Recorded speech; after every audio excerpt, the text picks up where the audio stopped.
Thank you all once again for visiting with us here at Georgia Tech. It's indeed a special day for all of us at the Institute. A week ago last Monday, I told you that we were launching a nationwide search for our new head football coach. I said at that time the search would be swift, yet deliberate. Some of you may debate the meaning of the word swift, but there could be no debate over the fact that we've been deliberate, thoughtful, and diligent. This process and this proud football team deserves nothing less. Over the course of the last 10 days, we've had the opportunity to visit with many extremely qualified candidates to become the next head football coach at Georgia Tech. I stand before you today extremely proud to represent an institute that is held in such high regard around this country, a football program whose tradition and history is so well respected that many of the brightest and best football coaches in the United States showed interest in our program. When the process began, I don't believe the screening committee or I had any idea how much football we would learn in a week's time. Nor did we know how many truly talented, intelligent, charming, well-prepared, and successful coaches had the desire to coach at Georgia Tech. Yet as they visited with us one after another, we were extremely impressed. The process was thorough and enlightening. It was gut-wrenching at times, exhausting, thought-provoking, and at times very emotional. At the end of the day, the winner was Georgia Tech, because Georgia Tech, through the process, emerged the best fit, the best choice, and the best man for its head coaching position. I'm here today to introduce a man of impeccable credentials, a man just 3 years removed from winning the Bobby Dodd Award. Today he embarks on the same mission laid forth by Coach Dodd here at Georgia Tech 5 decades ago, to educate young men, to represent Georgia Tech at the highest level, and to win football games and play for championships. Our new coach ranks in the top 10 among all active Division I coaches with a 107-39 record, winning at nearly a 74% clip. As head coach at the U.S. Naval Academy, one of the nation's most prestigious and demanding academic campuses, he has accomplished feats pundits thought were no longer possible at the academy. He has taken a team that won 3 games in 3 seasons back to the national spotlight. His 2007 team will compete in its 5th straight bowl game. He just won the Commanders-in-Chief Trophy for the 5th consecutive time, ran up its 6th consecutive win over arch-rival Army, and beat Notre Dame for the first time in 43 years. But more importantly, Georgia Tech's football coach is coming home, back to the state where he won back-to-back Division I AA national titles, back to the state where he became one of only 4 Division I coaches to win 50 games in his first 4 seasons, one of which was the legendary Walter Camp. He comes back to the state where he celebrated an unheard of 4 consecutive National Coach of the Year awards. He returns to his native South, where he was born and educated in our neighboring state of North Carolina. Good barbecue is not a stranger to our new coach. Georgia Tech's new head football coach is the right man for so many reasons. Here is the most convincing part. He looks at his talent and he maximizes it. Whether as an assistant coach at Hawaii or as a head coach at Georgia Southern or Navy, he flat out has figured out how to be successful. Passing, running, special teams, it doesn't matter. He uses what it takes to win games. President Clough and I are convinced that he will be the steady leader, the principal teacher to our student athletes, and the point-producing conductor that will energize our fans and fill our stadium on Saturday afternoons with fun and excitement. Ladies and gentlemen, I give you the new head football coach at Georgia Tech, along with his wife Susan and daughter Caitlin. Please welcome to Atlanta and the Yellow Jacket family, Coach Paul Johnson.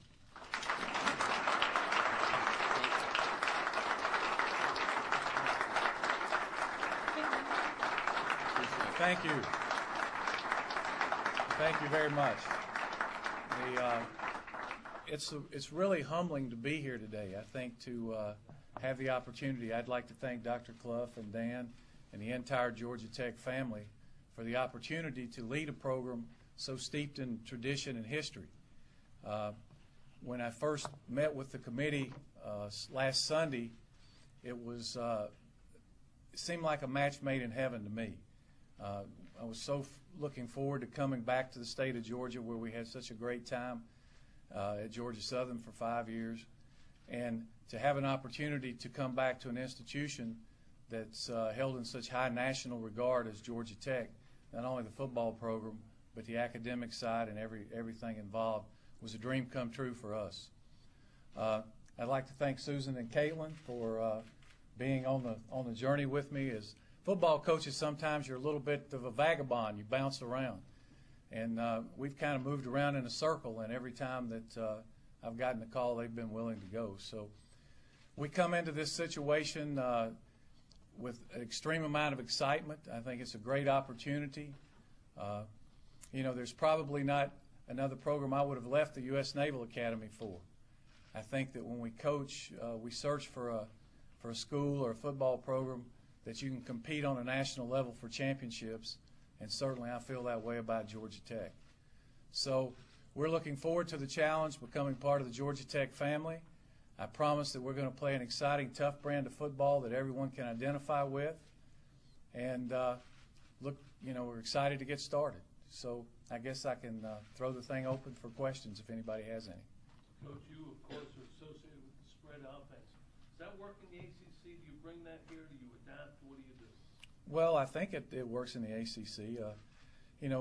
I was telling somebody during the interview process, during the past 6 years at Navy, I think we've played 29 BCS teams, which a large part of that group were in the ACC conference. And I think, if I'm not mistaken, we've averaged almost 30 points a game against them. So it's been a good offense. I think that, what we'll do here is we'll take a look at the personnel. And as I said earlier, we're not going to try to put a square peg in a round hole. We'll look. Our system is adaptable. We'll take the system and try to mold it to the type of young men we have in the program. I had a chance earlier before I came in here to watch this past year's highlight tape, and without question, there's some very talented young men that play football here. So, as we get into the process, we'll take a look at who we have. I think our offense is certainly adaptable, and we'll mold into what we have.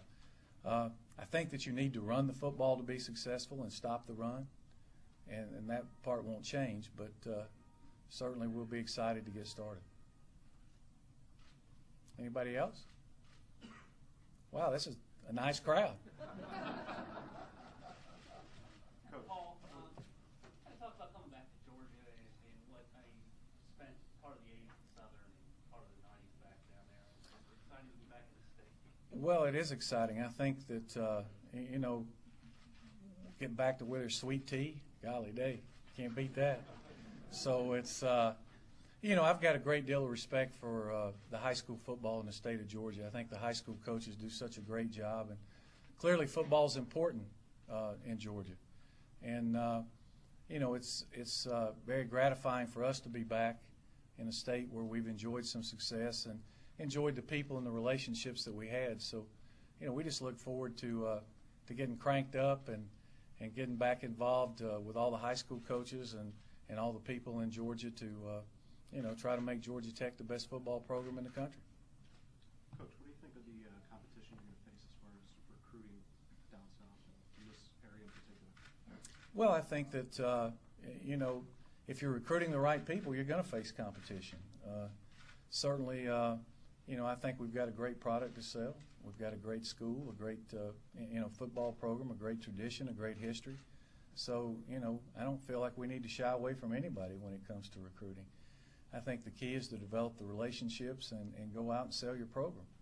And that's something that we'll do. I think that when you have a system, sometimes it's easy to recruit to a system. And to me, a large part of recruiting is evaluation. I'm one of those guys that just because somebody says they're a five-star recruit, I like to see it. I want to see the proof.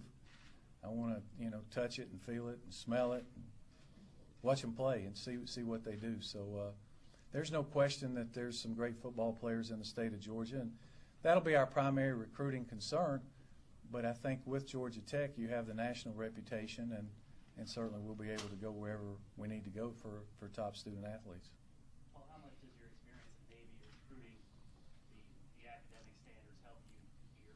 Well, I think it'll be very helpful. I think that from an academic standpoint, the two schools are very similar, and in my mind, we want to make sure that we recruit the best student athletes we can have here at Georgia Tech, and I emphasize student athletes.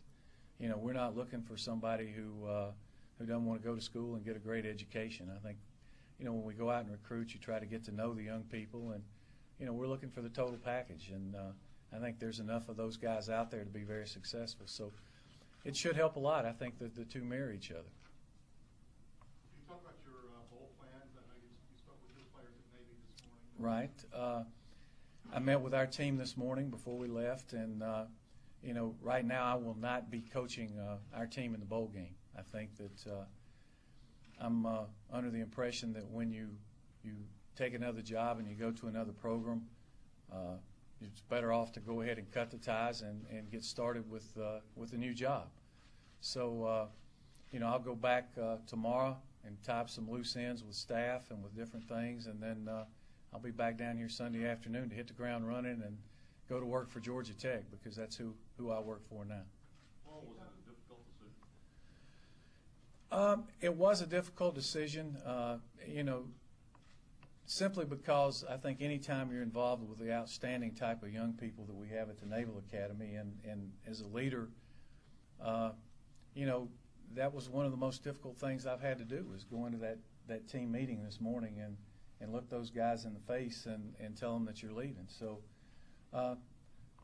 anytime I think you change programs or you leave a place that you're still wanted is difficult, but you move on. We're looking forward to the challenge here, and can't wait to get started.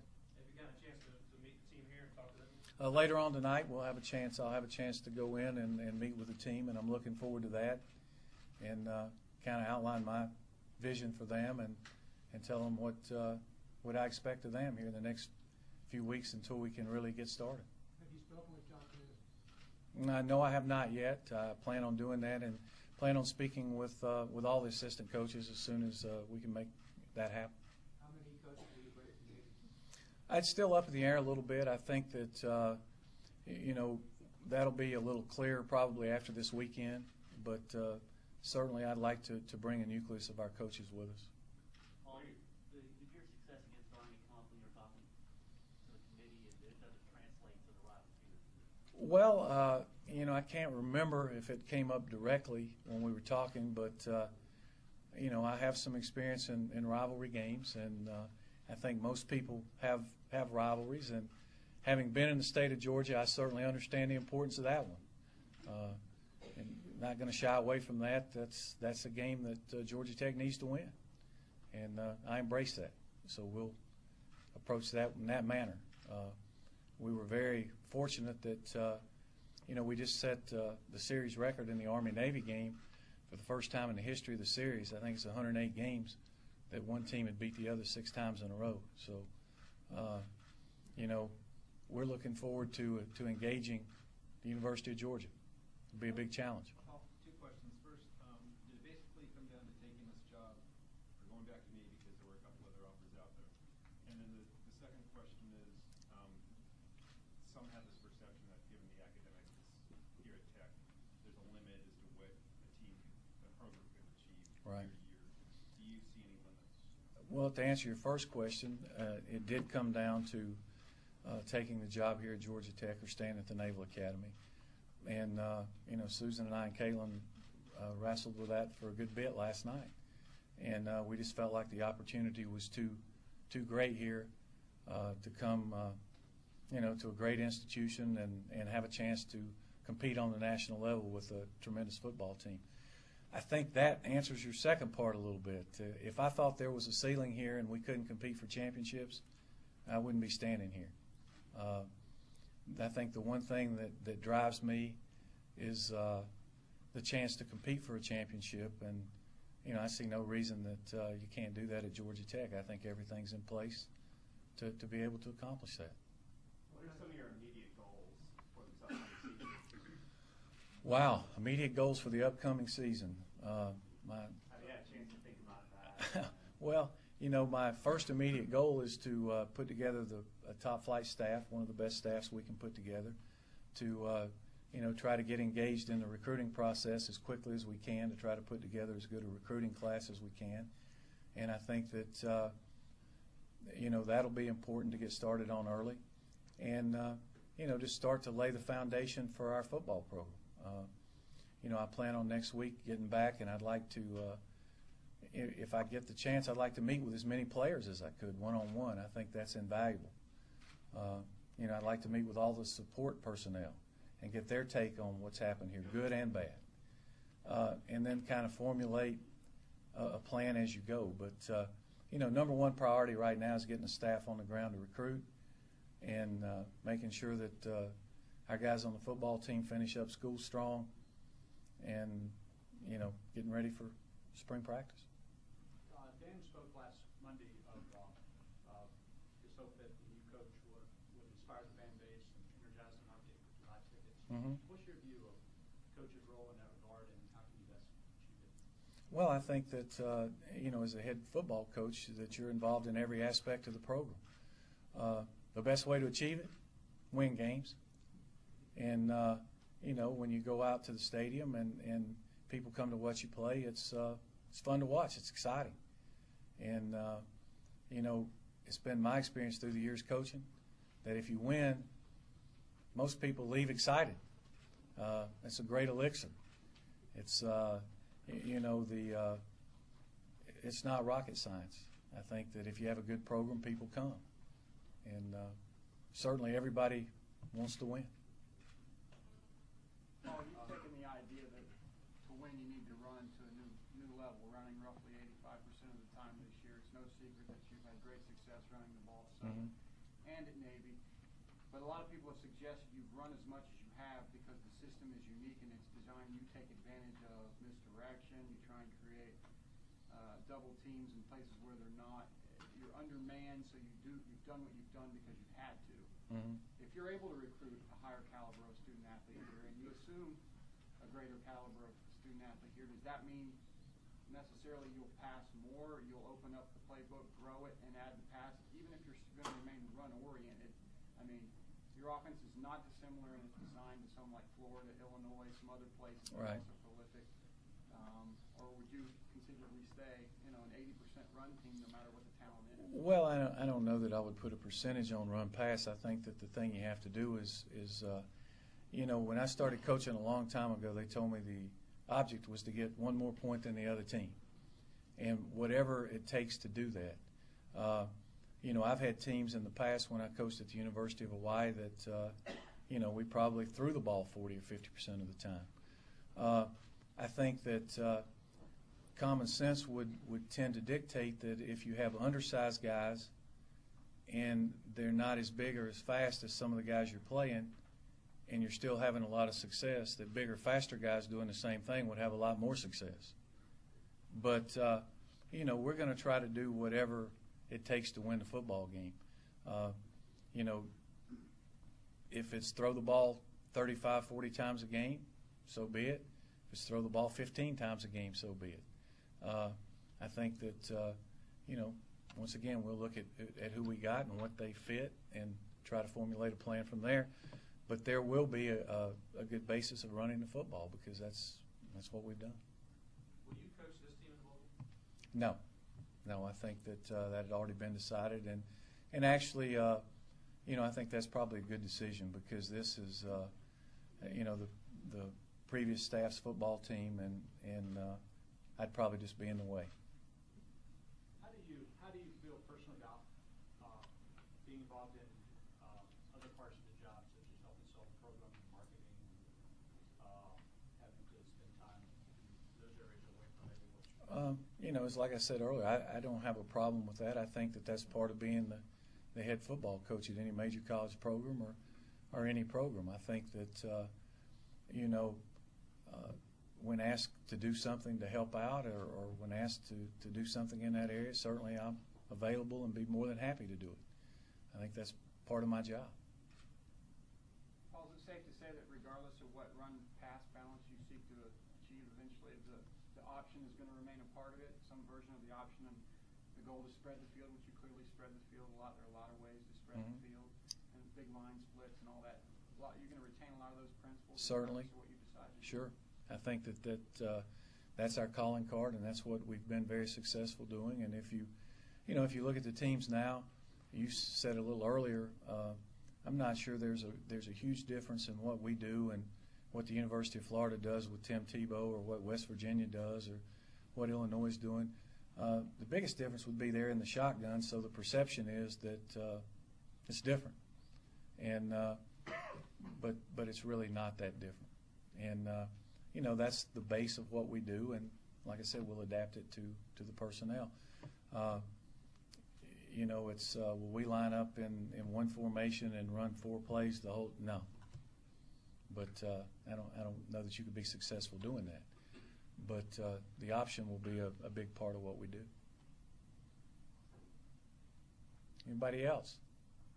You said you were thinking last night and talking with your family. How late did the decision come? I don't know. We didn't have any power. We were in a snowstorm, so we couldn't see. But it was, we talked for a few hours, and we pretty much, I pretty much knew what I wanted to do. I just had to talk myself through it and make sure that that Susan and Caitlin had bought in as well. And when we talked through everything and laid out all the factors, it became pretty clear to me that it was the kind of opportunity that we couldn't pass up. Do what?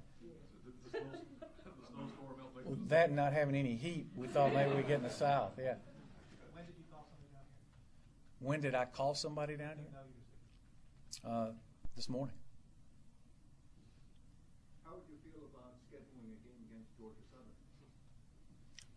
I wouldn't. We actually scheduled a game against Georgia Southern at Navy, and it's ironic because when we scheduled the game, I was talking to Sam Baker, and he said neither coach will be there, and looks like neither one will. So it's that's something that I would be open to discussing with our administration. We'll see. Paul, this being an open period in recruiting, how soon can you envision literally being in a Georgia Tech recruit's house? Probably Monday, maybe. It just depends on how quickly we can move. I think that the first thing that I want to do is try to get in touch with all the committed recruits and kind of share my vision and introduce myself to them, and then I'll sit down with the recruiting coordinator here and look at the board, and we'll go over it and formulate a plan on where we need to be. And once we get started, we'll go. When you say you won't coach this team in its bowl game, how involved or knowledgeable will you be with regard to the preparations that go into it? Well, if I get a chance, certainly I would watch them practice or whatever. As far as the schemes and the game plans and that kind of thing, I won't be involved at all because, again, that's not my responsibility right now. Certainly, I'll be pulling for them and be their biggest fan, but I'll have a few other things on my plate here for the next couple of weeks, and I'm sure that the staff here now is very capable, and the football team will be ready to play out in Boise. You mentioned also the goal of bringing the nucleus of your staff, although you can't know that yet. I'm sure there are some decisions that need to be made back in Annapolis and so Right. forth. Will the issue of retention of current coaches here be somewhat dependent upon which of your existing staff at Navy is willing to make the trip and able and so forth? Well, I think that any time until the staff is firmly in place, there's always give and take, and you're trying to fill certain needs in certain niches. So what we'll do is all our guys were out on the road recruiting in Navy. They're all back in today. I suspect that at least somebody on the staff will get the job, and then that will entail a couple of things, and then we'll see where we are. I'd like to come back or talk to the assistant coaches here as quickly as possible. I know a lot of the guys. The coaching fraternity is not a real big fraternity. I've actually, Coach Giff Smith actually coached for me at Georgia Southern, so I know Giff very well, and I know a lot of the guys on the staff. So it's you know, it'll be a process that's well thought out and what gives us the best chance to be successful. I think that you have to find guys that fit what you're looking for. You know, each coach brings a strength or something to the program that you need, and that's what we'll be looking for. Do you think there would be a problem with a former Georgia player possibly being on the Georgia Tech staff, namely Brian Bohannon, if he were to make a trip to Navy? Well, I would hope not. I mean, you know, we can slap him around a little bit, but we'll still let him coach. But I would hope that wouldn't be a problem. Brian's been with me for 11 years. He does a great job. Even though he did go to Georgia, he's still a pretty good coach. Do you call your own plays? I do. Well, Only if they work. If it's not going very well, I'll point to somebody else on the sideline. But, yeah, I've done that for the last, 11 seasons. And prior to that, I was the offensive coordinator by trade, so it's just something that I've done. And I think, it's something I enjoy. And I try to look at what my strengths are for the football team, and I hope that that's one of them. So I want to bring my strengths to the team as well as what strengths assistant coaches bring. Paul, do you consider bringing Mike Seawalk back to your staff? You know, we're going to look at everything. I think a lot of it depends on what, happens tomorrow when I talk to coaches here. And, Georgia Tech is a great job. There'll be a lot of coaches who, in fact, I've probably got a cell phone full of text messages and phone calls and of people wanting a chance to coach here. So certainly Mike was, he and I were together for 12 years, and he replaced me at Georgia Southern. And, Mike's a good football coach. If it fits, then, that could be a possibility. Anybody else?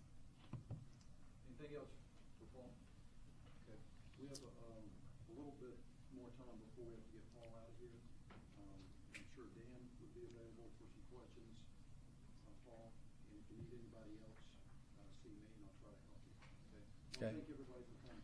Thanks for coming, and I look forward to working with everybody. Thank you. Thank you. Great job.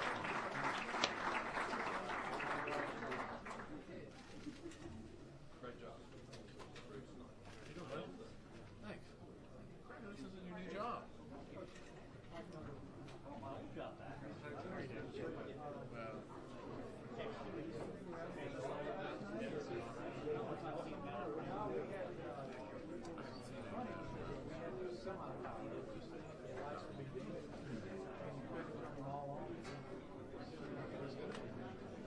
I think we have to get the contract done first.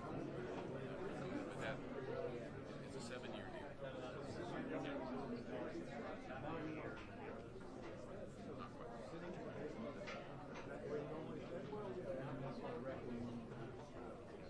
Okay. Thanks. All right, buddy. Hey, Dan, I'm sorry. Good to see you. Seven, how are you, bud? You spoke last week about the